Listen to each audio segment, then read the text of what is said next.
Happy Friday, everyone. Happy Friday. I am Dr. Nika White, and my pronouns are she, her, and I am the founder and lead principal consultant of NWC. So we're just going to take a moment or two to allow our guests to get settled into this virtual learning experience. We're so glad you're here and that you're part of the Intentional Conversations podcast community.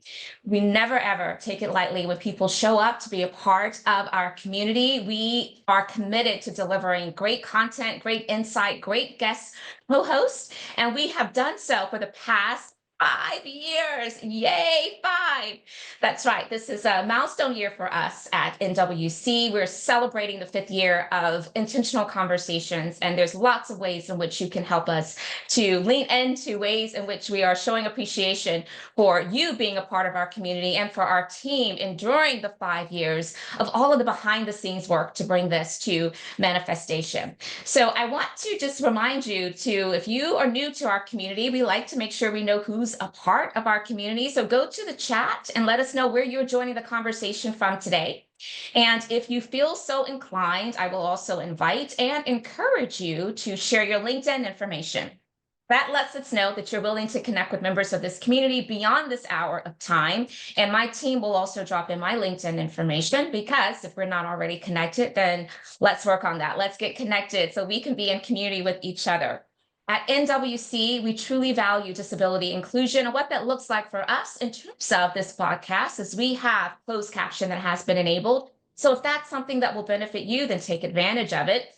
And I also want you to know that here at Intentional Conversations podcast, we believe in getting proximate to each other, even though we're virtual. And so what that looks like for us is leaning into the chat, sharing your sentiments, your thoughts, finding those reactions and emojis, really engaging and interacting with what you're hearing today. If there's a resource that comes to mind that you believe would be of value to this broader community, I encourage you to share that into the chat. If someone says something that resonates with you and you really want to just encourage that person, then share those sentiments into the chat. We are here to be of support to each other, and I'm so excited about this hour of time. I also want you to know that in addition to our live audience that are joining us via Zoom, we also go live on LinkedIn.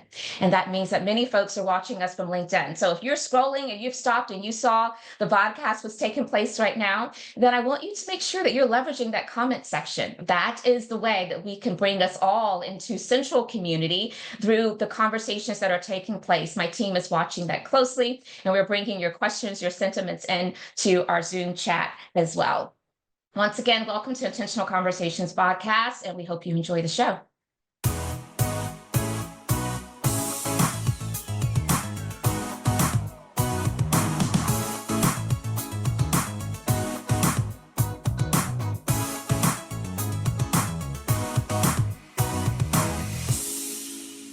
Let the conversations begin, indeed, and that is precisely what we're about to do. Once more, I am Dr. Nika White. I am the founder and lead principal consultant of NWC, and you have joined Intentional Conversations podcast, and this is brought to you on behalf of the NWC team.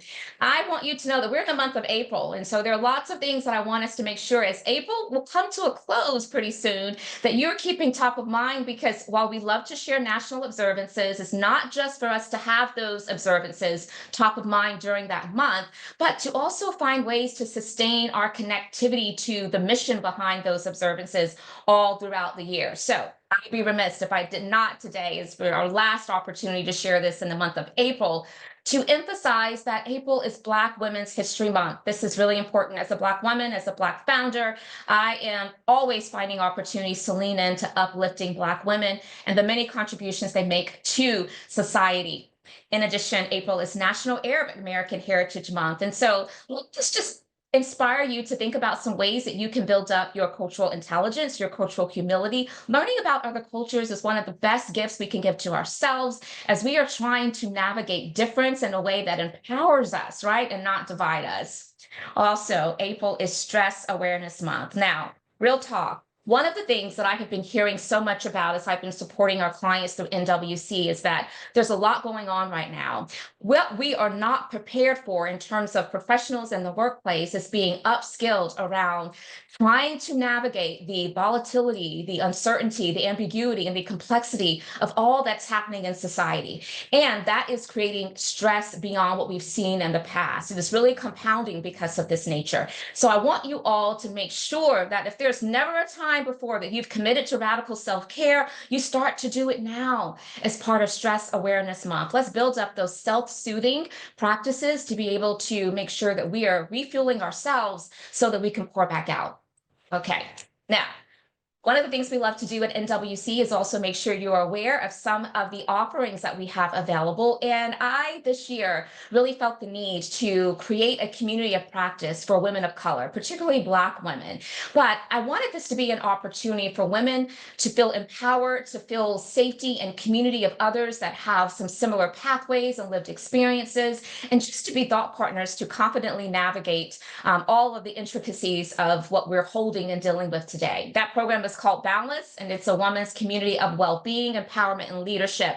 We're going to drop a link into the chat. I hope that you will take advantage of learning more. We would love to be able to have you to join that community of practice.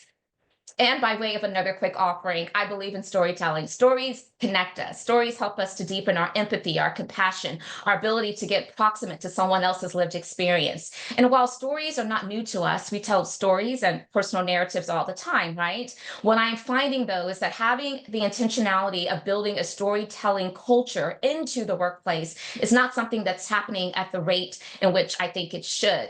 And as we think about right now, so many of the banned words that we are afraid to say, not me and not here at NWC, diversity, equity, inclusion, those words have power. But for many organizations, we are challenged in how in which we're now using language to talk about things that are really important to creating healthy workplace cultures that centers humanity.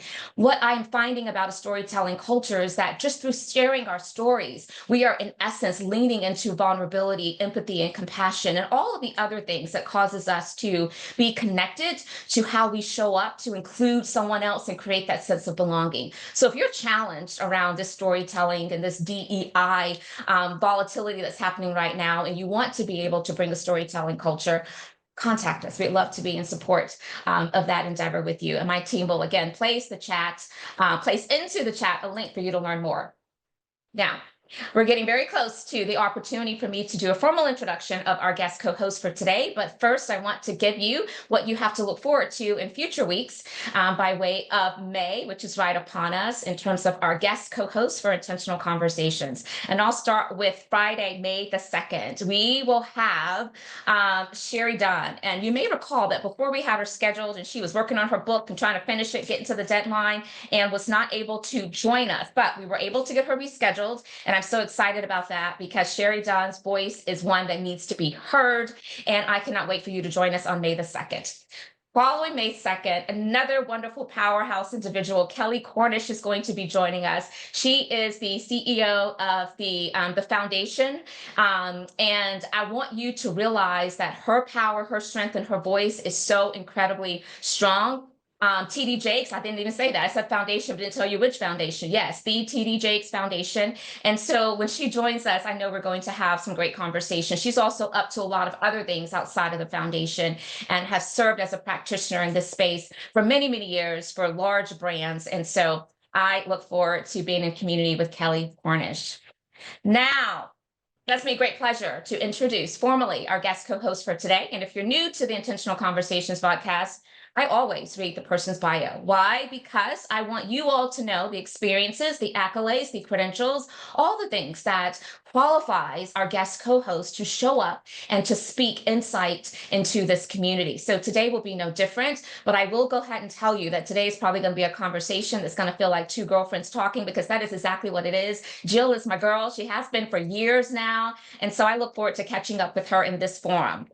Jill Littlejohn Bostick currently serves as Vice President of Corporate Responsibility and Inclusion at Winnebago Industries, a bilingual and influential social impact leader with 20 plus years of experience. Jill specializes in driving sustainable business practices and creating programs that align with corporate goals.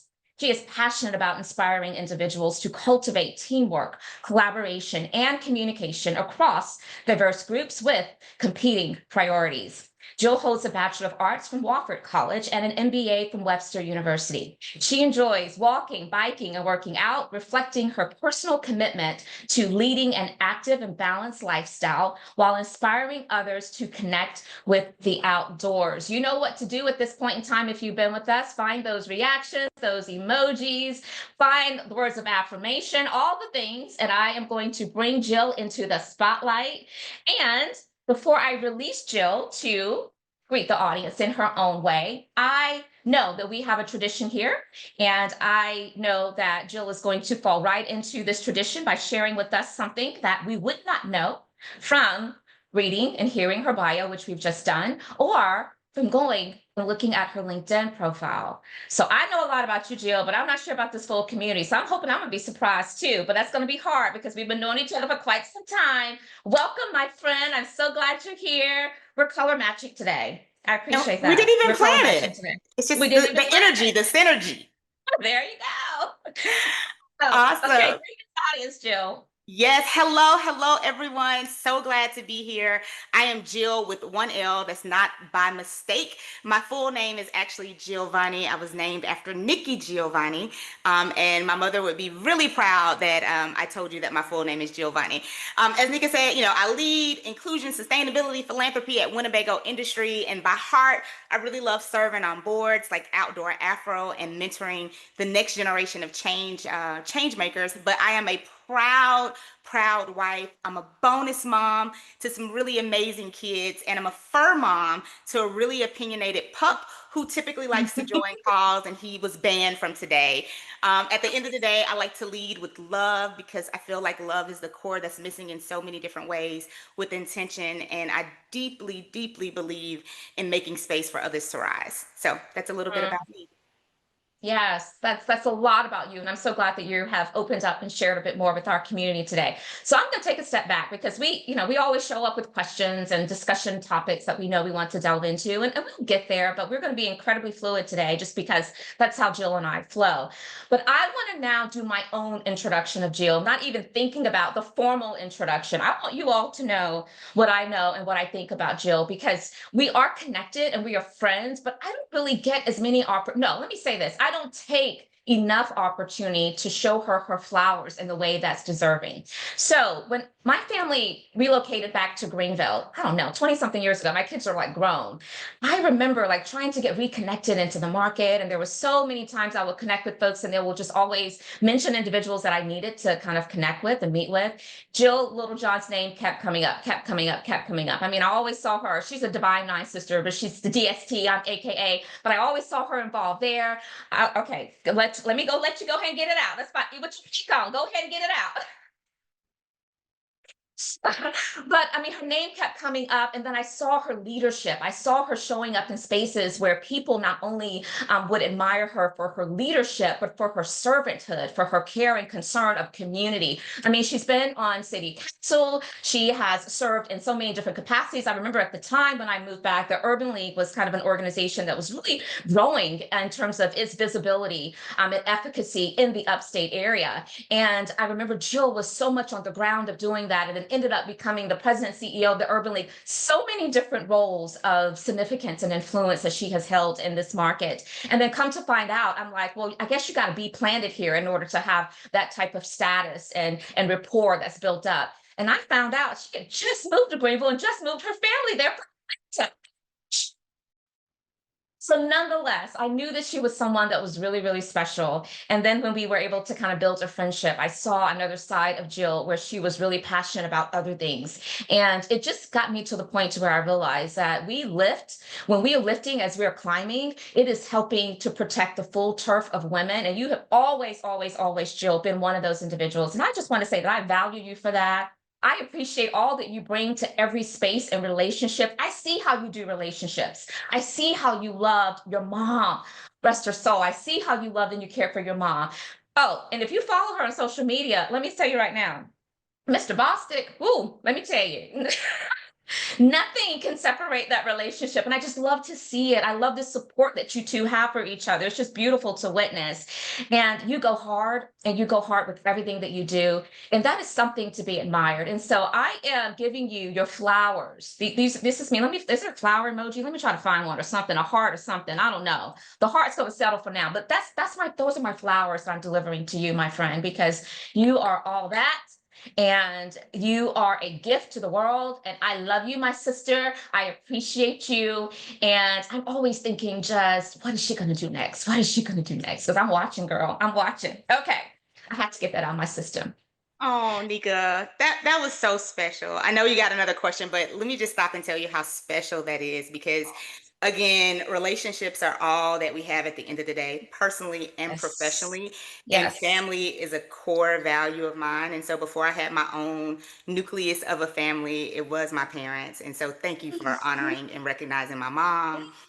And yeah, because I wouldn't be who I am without her or without the people that love and care for me. And I think so often we forget about that and we hide a portion of our life. And I try to live out loud intentionally. I try to be who you see on social media, and I only show you a portion. Let me be clear. I know it looks like a lot, but it's only a portion.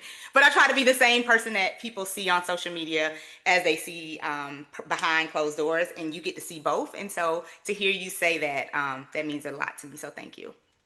You shared Mama Jamita with all of us. And so she's always going to be a special part of my life and so many others. And again, that's just part of your generosity. Okay, let's jump in. Ask you how you're doing. Ooh, that's a trick question. That was not on the list of questions. How am I doing? Yes. I am I am learning how to navigate in a space and place where the unknown is the normal and the normal is the unknown. Mm, And learning yeah. how to navigate through that can bring all types of emotions, but I am choosing joy and Yeah. love and optimism, even in the midst of some really turbulent times. So I Yeah. am focusing and leaning on being resilient right now. That's how I'm doing. I'm Mm. resilient right now. Mm-hmm. Mm-hmm. So, a couple thoughts based upon how you responded to that. And first and foremost, I think it's important for us to start asking each other that question and really waiting for a genuine response. And if it feels surface, then probe a little bit further because we are dealing with a lot right now. And as someone who is also in a space and someone who just personally cares deeply about humanity, I can only imagine that we are continuing to find ways to regulate our emotions, right? So that we can remain resilient, we can remain steadfast in what the most important value sets are that we have subscribed for ourselves, and to try to not get so caught up in what we can't control, right? And so I love that you are using words like resilient. And let me just also be clear to say, especially for a lot of Black women right now, we're like, don't call me resilient, don't expect for me to be resilient. And so I've kind of shifted my language a little bit and I'm saying regenerative strength. And the Hmm. difference there is that regenerative strength, as opposed to resilient, regenerative strength is really focused on your strength is coming from your well-being, being Mm. prioritized. And through that, you are able to maintain, your mental capacity to focus and to continue to do the things that matter, even in spite of all the uncertainty. And so I think that what you just described, Jill, as you were talking about how you're feeling today, is a future-proof leader. And I just want to lean into that because that is what I see that so many organizations need right now as they are upskilling their people around how do we go into the future, because we have experienced so much. And I think that it's only a tip of the iceberg of maybe what's to come. So if we don't get people prepared for navigating with agility and adaptability, the uncertainty, and being able to still show up and keep morale at a place to where people are thriving even through the change transformation, then we are going to fail society, our organizations, our people. And so I would love for you to give your thoughts on what you're seeing in that regard and maybe how in which you have been encouraging your peers and other leaders to show up to this precise moment. Yeah, I think, I am really, I'm going to just call it blessed to work for an organization, Winnebago Industries. Before I started, it was not on my bingo card, but I feel like I've won the lottery in terms of being with an organization that, when I interviewed for this role, they were interviewing me, I was interviewing them. They didn't Mhm. send their representative in during the process. And so 4 years later, whereas when I started with the organization, we were at the top of our industry. Everybody wanted to RV and boat. Life was great. We were really focused on a lot of the inclusion work. And, shift to today, a lot of things have changed. But what hasn't changed is the support and the foundation of the Yeah, organization and the leaders who hired me on day one. Right. And yeah, so yeah, being able to be in a space and place where, to your point, we have to be agile, we have to be flexible, we may have to think about things a little bit differently than we have, when I started 4 years ago. right. But what remains and what I think is really important, what we've been doing and what I encourage other people to do is to really focus on being clear, because clear is Yeah. kind. Shout out to Brene Brown. Mhm.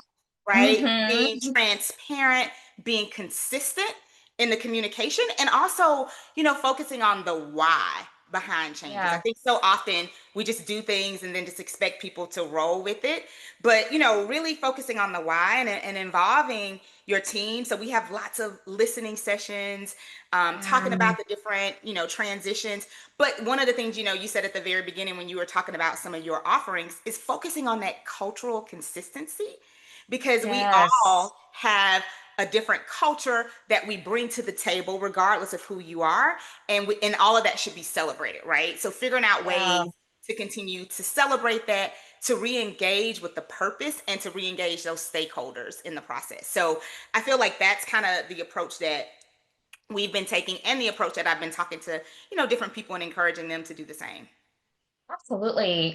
So Winnebago is really blessed to have your leadership because I know many spaces that you've served in, and I think that in order for organizations to be able to maintain some sense of consistency around a culture that really cares about people, that it has to be built into their core values. And when I think about right now what's going on, where a lot of the current administration's executive orders are impacting changes that have to occur within the federal government. It's not law, it's not legislation, so it's not necessarily so that private companies have to align with that, but many take their cues from the government. They don't want to be targeted and they want to try to make sure they can sustain the work.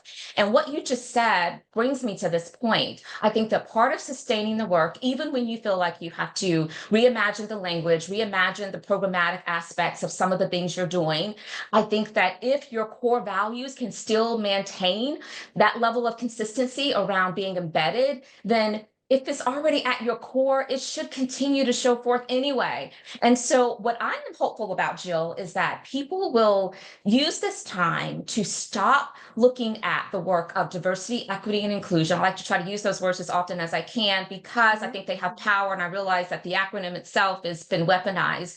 But if we can focus on that being a part of our core values, then we're going to be able to still see this work continue to go forth. And so I am saying, pull away maybe from your programmatic initiatives. Not that they don't have value, but let's just start taking the practices, the principles, the protocols, the habits that were a part of the outcomes that you were seeking from those programs and initiatives and just embed them across the board, across all operations. Easier said than done, I realize, but I am all about how do we sustain the work. And so I would be curious for you to share with us how has Winnebago, tried to be very intentional to make sure that first and foremost the work can be sustained. What types of shifts have been strategically implemented as a result of what we're seeing in the political climate? Yeah, absolutely. And, I like to just give a shout out again. Winnebago Industries is our organization. Winnebago is our legacy brand. We also have Grand Design, RV, Newmar RV, Chris Craft Boats, and Barletta Boats, and Lithionics Batteries. So shout out to all of the brands. But, I think that what's really interesting is that, over the past 2 years, right?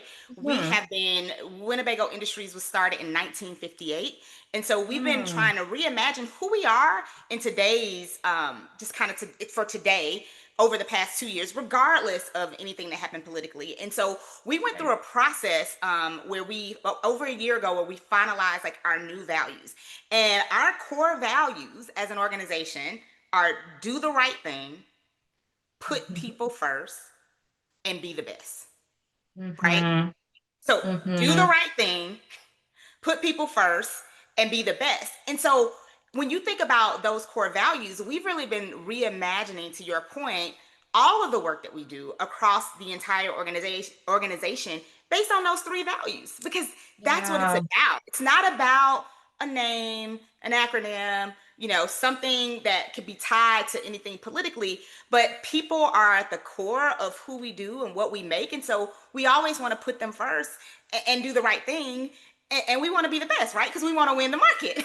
We are a Yes. for-profit organization. And so I think for us, embedding those behaviors, that decision making into who we are, is going to lead to inclusive action, inclusive leadership, focused on the products that we make and how we move forward in an organization. And so that's really how we've been looking at the work.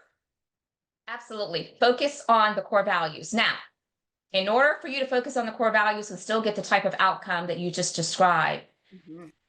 being people centered has to be a part of your core values, right? And notice I have not said anything about diversity, equity, and inclusion. What we're talking about here is just conscious leadership. We're talking about humanity. And so, if your core values, if you're representing with an organization and you're part of this community today, and if the core values of the organization does not lend itself for the sentiments, the essence of what diversity, equity, and inclusion, belonging, success, all those things combined entails, then that may be a sign that we're going to need to tweak and reevaluate what our core values are, if the intention is to show up that way. So I love that the core values for Winnebago Industries. So thank you for that reminder, because we've worked together before, and I remember you kept saying that we have a whole lot. We have a whole lot. So I want to make sure that I lean into that. Winnebago Industries, I think that the centering of humanity and the business imperative is beautifully done within those core values. So I want to talk now a little bit about what was your affiliation with like the outdoors before you started at Winnebago. And because I know that now you're an outdoor enthusiast and you talk about that a lot and you share about that a lot. So I love that you embody now a lot of what the brand's product service offerings entails. And so talk a little bit about that. Yeah, no, it's really interesting. It's for me, the outdoors was going on a walk, going running, sitting on the beach, which is still one of my favorite outdoor activities.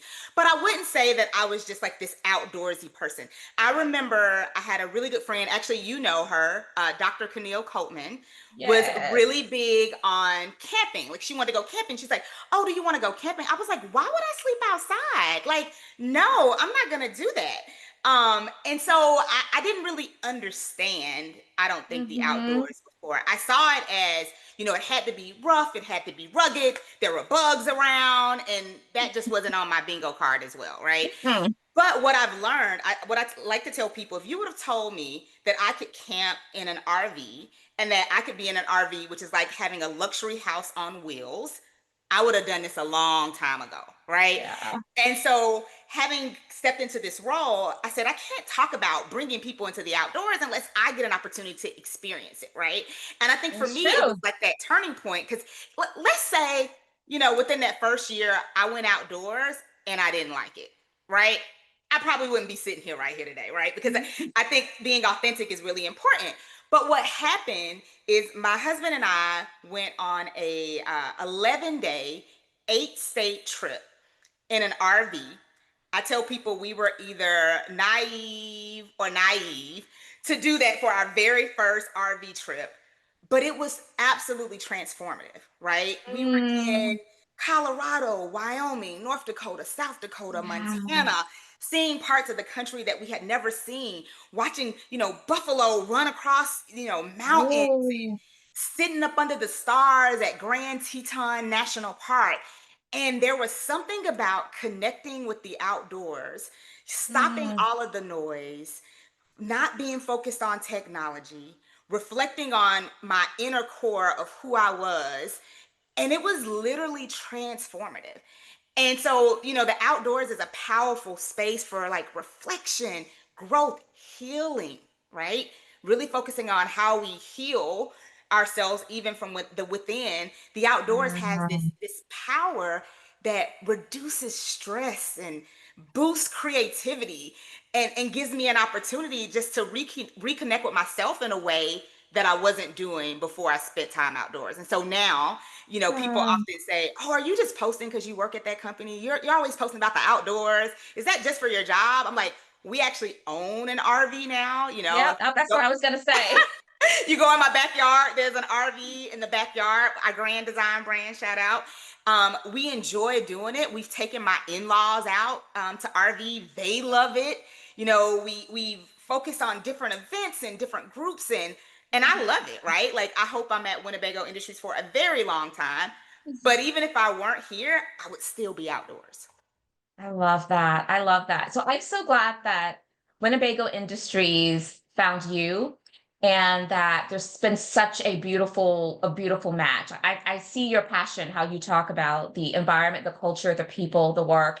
And I love that so much for you. And as you really were just describing being one with nature and the power of the interconnectedness that we have to nature and what it can do for us and our healing and our psyche, it just aligns with a conversation I had just yesterday. I was part of the closing keynote for the Winters Group Justice for All Summit, and I was speaking with Baratunde Thurston, and he talks all about the interconnectedness between technology and nature and just humanity. And so I believe what you're saying, and it definitely is.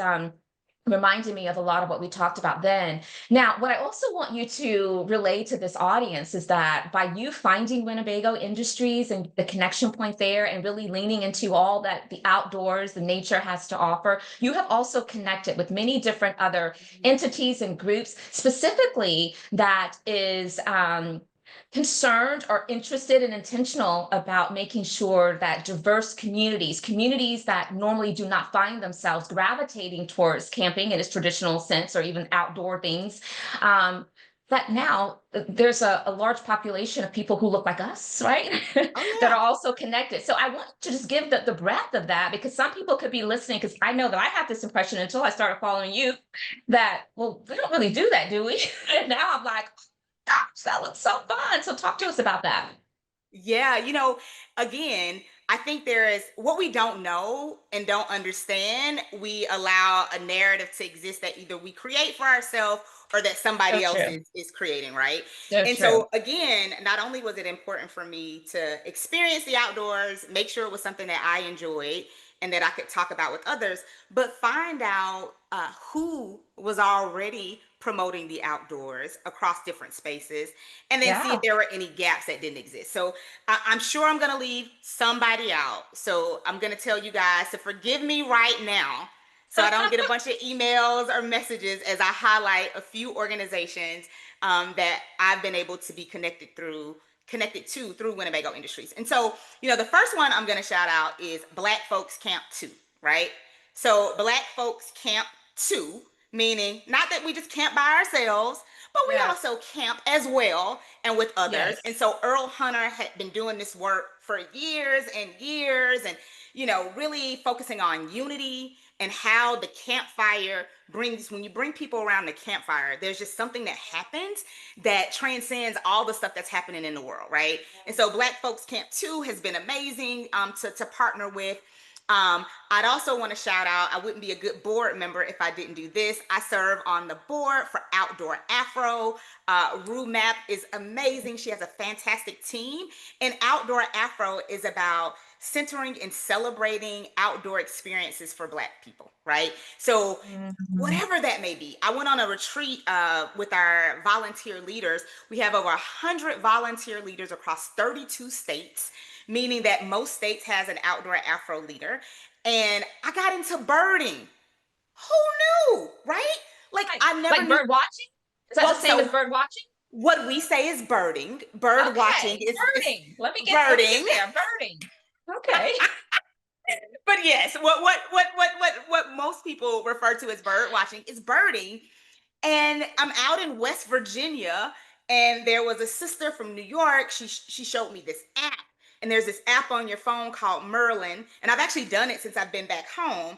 And you just sit there, you turn the app on, you can sit, you can walk, and you all of a sudden these sounds that you hear when you're out in nature, it's like five, six different types of birds. And you're like, wait, Wow. what is that? And so then you begin to hear these sounds and associated. I don't know if anybody's watching like Netflix. There's a show on right now where she's a birder. And anyway, I would have never been exposed to that. Outdoor Afro is also focusing on teaching more Black children and their caregivers, really just Black folks in general, how to swim. Because Oh a yeah. large population of Black people do not know how to swim. They're drowning because they don't know how to Right. swim. And so Outdoor Afro has this huge program where they will pay for you to take lessons to learn how to swim. You can go to the Outdoor Afro website. It's called Making Waves. And that one is really important to me because my Yeah. mother, before she passed, she didn't know how to swim, right? And Mm. I like to say I'm a mermaid, right? You throw me in the water and I am in, I always have been, and she didn't know Mhm. how. And one of the things that Mm. we had talked about was teaching her how to swim. And she Oh. was on board. She was scared, but she was like, I'm going to do it. And right before I was going to start the lessons for her is when her cancer came back. So she left Mm. this world not knowing how to swim and watching me from the Mhm. sidelines. And so I want Yeah. to create an experience, whether you're 2 or 72, Outdoor Afro is creating a way for you to learn how to swim, right? That is beautiful. And another way for you to honor your mom and her legacy by paying that forward to helping to bring to fruition all of these opportunities that you're sharing with us today. And by the way, yes, we did add to the chat those two resources, Black Folks Camp 2.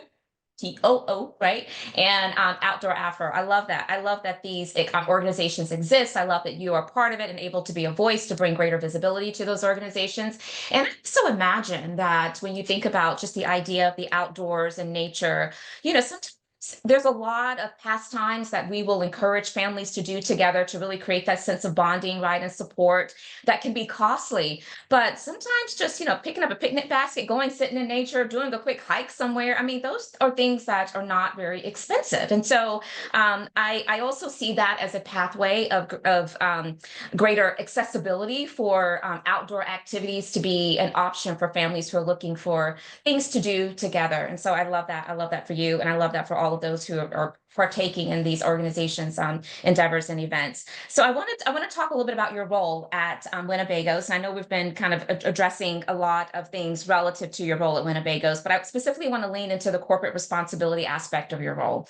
And I know that that was something that your role grew into because when you first started, I don't think that that was part of the umbrella of responsibilities under your purview. But being the resilient woman that you always are stretching yourselves. You're always saying, yes, let me go for it. And you have leaned into that beautifully. And I know this because of the many talks that we've had. Do you see the role of corporate responsibility evolving in today's business landscape when you consider all that's happening and occurring? Yeah, I actually, took on this role for corporate responsibility about 2 years ago, right? So about 2 years into my role, which I think also shows a lot about the organization in terms of knowing their people, right? So Oh, up until yeah. this point, I've pretty much shifted jobs every 3 to 3.5 years. And so part of my who I am is I like new challenges. I like doing new things. I like, taking on and having an impact. And so one of our colleagues left. And so this opportunity opened up for me to take on the corporate responsibility portion in addition to the inclusion work, right? And so some people like, man, why would you do that? Or, that's two jobs. And for me, it was a challenge. It was an opportunity, a way for me to build additional business acumen because I feel like if you're not learning, you're not growing. And if you're not Yeah. growing, you're going to stay, planted like a tree and nothing grows Right. under my feet except for grass, right? It's time to move and keep it going. Yeah. And so for corporate responsibility, I think when I think about the way that I look at corporate responsibility, it's really a shift from compliance. These are the things that you have to do to strategy, being strategic about Right. how companies do well and do good. what good are you Yes. putting into the atmosphere, whether that's Mhm. around environmental sustainability and how we care about the planet and the products that we make and the things that we offer to our employees, or whether it's that social impact and how we're giving back to the communities where we live, work, and play, but then also the governance and the strategy around how it's all connected. And so it's really, stakeholders. And what I mean by stakeholders, I'm talking about employees, I'm talking about Yeah. customers, I'm talking about investors, I'm talking about Mhm. all the different stakeholders across the board. They are looking for transparency, accountability, and real impact. Right. And so corporate responsibility is allowing that work to take place. No more just checking the box to say you've done Mhm. something, but what's the true, driver around innovation and talent retention. And it's not like, again, it's not a nice to have, it's really a business imperative. And so that work that we do, I think it's really a good connection between business success and social good intersecting. I love that. And you said it best in the beginning, and I've heard this language before: do well and do good. There's not an either or. And I think sometimes when we have deeper conversations that really centers on, humanity and people first, the assumption sometimes by some is that, well, if we do that, then are we now compromising our ability to fully optimize the business imperative, the outcomes? And it is completely the opposite, and so it's the both and that has to be brought into focus and prioritized. So I touched on today that from a personal perspective, I mean, obviously we know that you're boss from just a business and corporate perspective, but from a personal perspective, you have lived a life of social impact in so many different ways. And you also have lived a life that's been very authentic and visible around some personal milestones and personal challenges. And so you've talked about your level of authenticity and how you really appreciate showing up in that regard. So I want to bring some of that to this conversation. How has some of your personal milestones, and that could include, marriage later in life. It could be, including your fitness journey that I know that you've talked a lot about, and I shared a little bit of that in your bio. But how does that intersect also with your drive from a professional leadership perspective? And Jill, share with us any type of unique challenges and opportunities that you have had to navigate, balancing personal and professional aspirations as a Black woman leader. Yeah, I love this question, and I'm smiling because like Nika like knows the actual challenges, and so she's like trying to frame the question to get me to say a certain answer. But it's your story to tell. I'm just I teeing it know, up. I appreciate it. I see what you did there, which I love. What I'll say is I'll take you on like kind of a journey, like a short journey, right? I think about, being one of the first people in my family to go to college, not having a blueprint of what it looked like to go into corporate America, having a family background where, my father was a functional alcoholic, went to work every day. My mother struggled with addiction when I was younger, lived in poverty for a good bit while I was younger. And so making it to the other side, it was like, I've got to do well, right? Mm, And it's one of those things where for me, I didn't want to let anybody down. Like I wanted to drive, I've been told that I have a really type A personality. I try to lessen that some at home. My husband is teaching me how to do a little less of that. But, me too, girl. Me too. it's always about, what's the goal? How do I succeed? And so for me, I wanted to be successful at work. I've had the opportunity to be the first in a number of different career Yes. opportunities. I've had an opportunity to really step into places that were uncharted territory. And so Yeah. because of that, I think that it's sacrificed a little bit in terms of like my personal love life, what that would look like. I like to tell Mhm. people I didn't get married until I was 41. And but getting married, I always say they save the best for last, right? Because Jill at 21 versus Jill at 41 and Deidre at 21 versus Deidre at Yeah. 39 are two different people, right? But because of that, I would see people who were married and had families and they were doing all these different things. And, there was a part of me that wanted it, but I also wanted to, I was chasing success. And so Yeah. what I tell, younger people that I mentor is that there's an opportunity to look at work life integration, because Yes. balance means that something's going to tip over and something's going to fall. But if you Mhm. integrate it into your plan versus thinking it has to be an either or, it can be a both And because of that, right, I had to experience, or I didn't have to, I experienced, infertility challenges. That was, when my husband and I got married, the one thing that we said, we were older in life. He had been married before. I'm his last wife. Um, that we That's decided, right. like, there, some of the traditional challenges weren't going to necessarily be our thing. We knew, I don't know how we knew, but we knew even when we were going through counseling that health was probably going to be the challenge, right? So, Yeah. in addition to dealing with my mother having cancer and then actually passing, the fertility challenge hit us in the head. I mean, it was like a Mm, set boom. Like, what is mm, this? Right? I've spent my yeah. entire life trying to prevent this from happening. Now it's Yeah. happening, and we're having all these challenges. And I didn't know what that was like. I'm used to setting a goal and achieving it. And so here's this goal that we've set, and no matter how much money we throw at it, no matter how many specialists we put into the equation, we're not able to achieve it. So people say, "Oh, just go adopt." Like, Yeah. great, we're gonna adopt, right? So we set an adoption, had a Mhm, baby shower, and then the mother mhm, decided to parent, right? mhm. So that challenge in itself was a huge, Yeah. in terms of what it looked like for leadership. There were a couple of things that happened. One, I had to have a really good therapist to walk me through that, because while I'm dealing with all of that at home, I still had to show up as a leader at, Yes. right? Yes. Yes. Two, it made me think, if I'm dealing with this, how many other women or people in general are dealing with this? And so I had an opportunity to say, all right, what are the health benefits? Are we offering services for fertility? Are we offering Mhm. dollars for adoption? And while I wasn't able to benefit from those, like, two of the organizations that I've been at now have those things in place in some Yeah. way or form, right? Yeah. And then it's also, during that process, so you go through that, you go through the heartbreak. You're not able, we're not able to parent. I do have an amazing bonus son who lives with me. Shout out to Josiah, who is 16. And listen, he's enough. I get it now. I wasn't able to, biologically have a child. I have these children that are in my life, but what came with that was also like 75 pounds, right? Mhm. So you're dealing with the weight emotionally, but also Yes. the weight physically. And again, Mhm. still having to show up as a leader and Right. move these goals forward. And so all of that journey, it allowed me to, again, I'm really, really thankful. I have a husband. I'll tell this short story and then I'll wrap it up. I have this husband who literally, I love him. I think he's the most amazing person on earth. But let me tell you, he thinks I'm the most amazing person.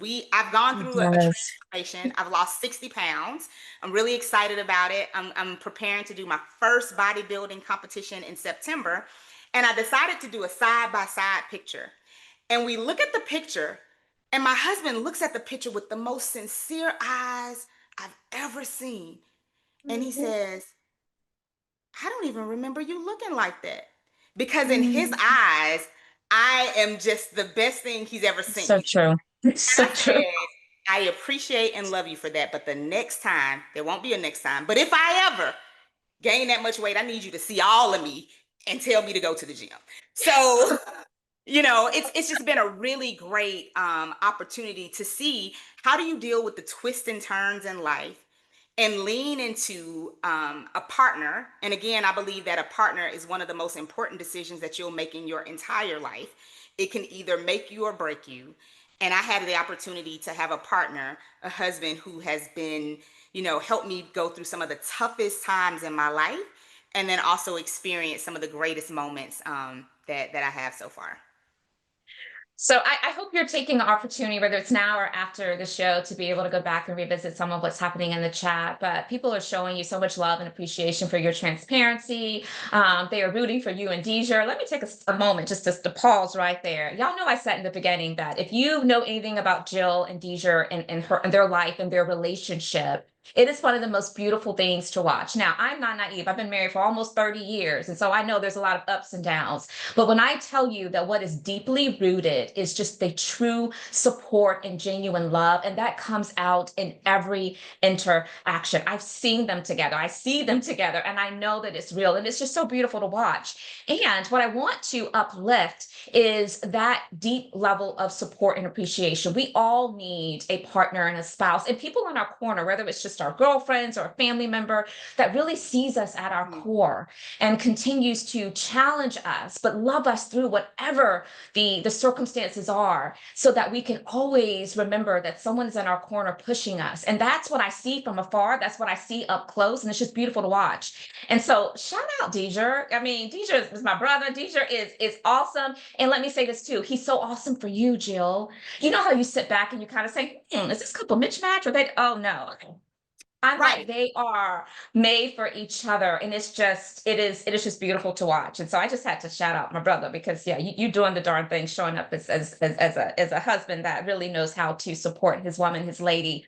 And it's Well, just and evident. I'll say too, Nika, one of the things, shameless plug, right? I wrote a book a while back called Women, Wine, and Politics. And Yes, it was yes. really about, relationships in terms of, familiar relationships like with your friends. And I love wine. And then also politics because I spent 11 years in public office. But I have been working on, and so if you all want this book, right? If you want this book to come to life, is Women, Wine, Politics, and Love. Is the next book that I've been thinking about, because the more conversations I have with people, I'm understanding how important this dynamic is to be a leader, and what that love element looks like. So if you guys want this book, send me a message, send me something on social media, let me know, because my husband has been pushing me to write that. Well, one of the things that this community does well is we like to show up for our guest co-hosts, and the fact that you have gifted us with so much insight, vulnerability, and just authenticity. I know that we are going to be big fans and supporters when that book comes out, and I'm saying when because it is going to come to fruition. I'm going to push you, my friend. We want to see it too. Women, Wine, and Politics is already out there. Women, Wine, Politics, and Love is on the way. It's coming, and you are definitely going to want to read that. Love memoirs. I don't think that memoirs get enough fanfare as it should, but sometimes hearing one story being told in their voice where they're not holding back can be so inspirational. And I almost sometimes feel like a lot of memoirs are leadership books. They are Right. personal self-help books. And so, I just want to toss that out there because I do believe there's value in hearing other people's stories, which is why I'm just so enamored with the way in which you've showed up to today's conversation to share so much about yourself. Okay, so I have taken up way too much time, and usually by now I've already opened it up for the community to present their questions, their comments, for our guest co-host Jill today. And so if you have a question or maybe a curiosity that's bubbling up and you want to present that directly, then use the raise hand feature if you're part of Zoom. That lets me know that you're willing to be added to the spotlight if your camera is on, but most importantly, to be invited to unmute yourself to share your questions or comments. And I'm going to give you maybe just a minute or two to percolate on that while I go to my next question. So again, raise hand feature. And if you're on LinkedIn Live, I want you to know we haven't forgot about you. Just go to the comment section, place your question there. My team is watching it. They'll bring it over into our Zoom chat. And as time allows for, I will certainly take those questions as well. Okay, so my next question for you, Jill, is I want to understand more about what's on the horizon for you. What's your next? What is your next? Ooh.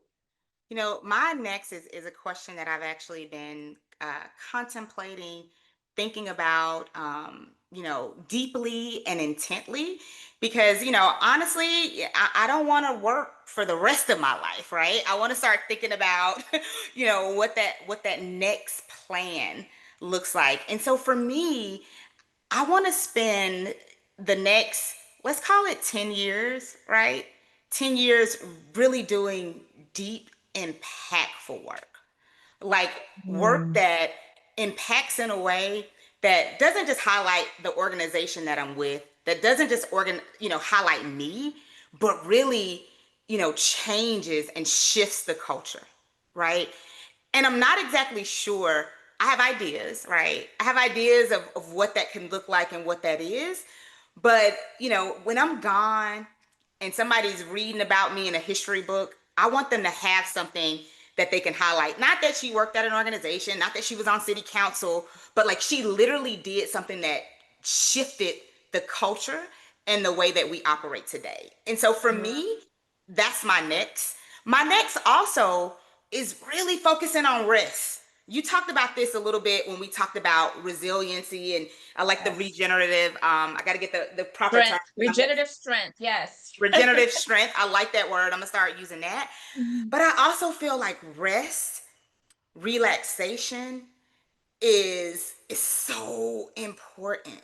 When you think Yes. about people, especially as for me as I get older, I think about things that I could have done differently when I was in my 20s, like sleeping for 4 hours and going and running all day and just really not taking the opportunity. One of the things that I know a lot of people say it, and I try to say it often, that self-care is not selfish. And so No, it's not. really intentionally building a life that I don't have to vacation from, that has rest and relaxation built into it, so that I can continue to have a longer impact for a longer time. That's what's kind of Mm. next for me. Yeah, I love that that's next for you. We all need the rest piece to be infiltrated into our next. And you're right, self-care, radical self-care. I always put the word radical before it because it has a certain look about it. Self-care is one thing, but radical self-care is what's needed today. And it is not selfish, it is self-preservation. So I'm with you on that. Um, so again, such great comments that are showing up into the chat. Much love for you and Deezer and how you all show up for each other together today. Okay, so I'm going to go to a next question because we have 5 minutes left. I'm going to soak up every moment of this time, by the way, and this audience knows that about me. What now, Jill, are you crusading for or saying that you feel people are not hearing? I love to always present this question. What have you been saying and crusading for and preaching that you feel like people are not hearing and you want to just put it into the atmosphere today? What I feel like people aren't hearing, and that gets misconstrued a lot, is that ultimately we are better together. And what I mean by we are better together is that lifting one person up does not mean I have to knock another person Right. down, right? When you are strong, when you are performing, when you are at your best, it allows me to be at my best. It allows me to see the possibility of what could be. And somewhere along the way, in this journey of life, in the world, particularly in the US, we have just been fighting against one another as if we're crabs in a bucket pulling each other down. And I firmly believe that when we get to a point where we understand that literally we all need to be at a point where we can grow and really make an impact, that we'll be in a better place. So again, I really feel like people don't understand that we are better together. We are better together. I totally agree. Okay, now we have a question that's coming in from our LinkedIn Live audience that we're going to sneak in before the top of the hour. And here it is. Do you believe that work-life balance exists? You kind of touched on this a moment ago when you used the word integration. I like to use the word blend. But do you believe work-life balance exists, specifically in caring for aging relatives? How can I show up authentically at work and give my best and still be what I need to be for my mom and other relatives? Sounds like it's coming from someone that's directly a caregiver, and the toll of that is starting to create impact. What's your advice for this person, Joe? Perfect. So I don't believe that balance exists because, again, I think I said if you're balancing that something, that means something has to fall. Something falls off, it could teeter totter. I do believe in integration, or as Nika just said, blending. And I think that there is an opportunity. I've cared for aging parents. I cared for my father before he passed. I cared for my mother before she passed. And so there is an opportunity to, we haven't touched on it today, but having that psychological safety, having trust within your work relationships allow you to show up authentically. So I had an opportunity when my mother was ill. I had a decision to make. Do I focus solely on work, or do I find a way to blend? And so I had those conversations with my leader, with those that I was working with. I moved my mother into my home. My husband and I had a decision where we traded off who did what to make sure that she was well taken care of and that work didn't suffer. And so I think that you have to have barriers around how you show up for family, how you show up, for your parents. But also, one of the things that I can never get back is a day with my mom. So I would tell you to focus on your family, to make sure you show up and produce the results that are needed. But once your parents are gone, you never get that time back. And so I would encourage you to figure out a way to lean into that more. Fantastic. Thank you so much for that question coming from our LinkedIn Live audience. But we are out of time now. I just want to take a moment to thank this community for showing up week after week after week. The engagement today was incredible. Thank you for welcoming our guest co-host, Jill Littlejohn Bostick, with such love and appreciation. I hope that you all will join us again next week for another episode of Intentional Conversations podcast. If you found this content to be helpful, know that we extract the audio, we make it available in podcast capacity, and the podcast is also available on replay. So share it out with those in your community. I want to give Jill Littlejohn Bostick an opportunity to close us out in her own way with any final remarks. Jill. I just want to tell each of you to know that you are enough, that you have everything inside of you to do something great and continue to make an impact in the world because we need you. Love you, my friend. Take care, everyone. Safe weekend. Bye bye.